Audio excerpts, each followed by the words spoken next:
खोपोलीमधून एक धक्कादायक घटना समोर आली आहे। ही घटना चर्चेचा विषय बनली आहे।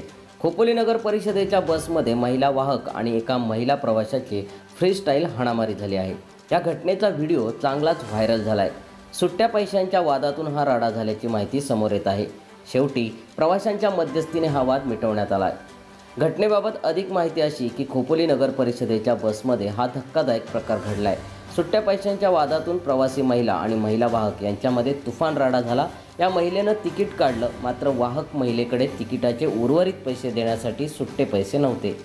यावरून सुरुवातीला शाब्दिक बाचाबाची झाली, त्यानंतर भांडण सुरू झालं। या दोन महिलांमध्ये जोरदार हाणामारी झाली। शेवटी प्रवाशांनी मध्यस्थी करत हा राडा सोडवला। दरम्यान या घटनेचा व्हिडिओ प्रचंड व्हायरल झाला आहे। बसमध्ये प्रवासी महिला आणि महिला वाहक यांच्यामध्ये जोरदार राडा सुरू असल्याचं या व्हिडिओमध्ये दिसून येत आहे। शेवटी प्रवाशांच्या मध्यस्थीने हा वाद सोडवण्यात आला। या व्हिडिओची सध्या जोरदार चर्चा सुरू आहे। सम्राट मराठी लाईव्हसाठी ब्युरो रिपोर्ट, खोपोली।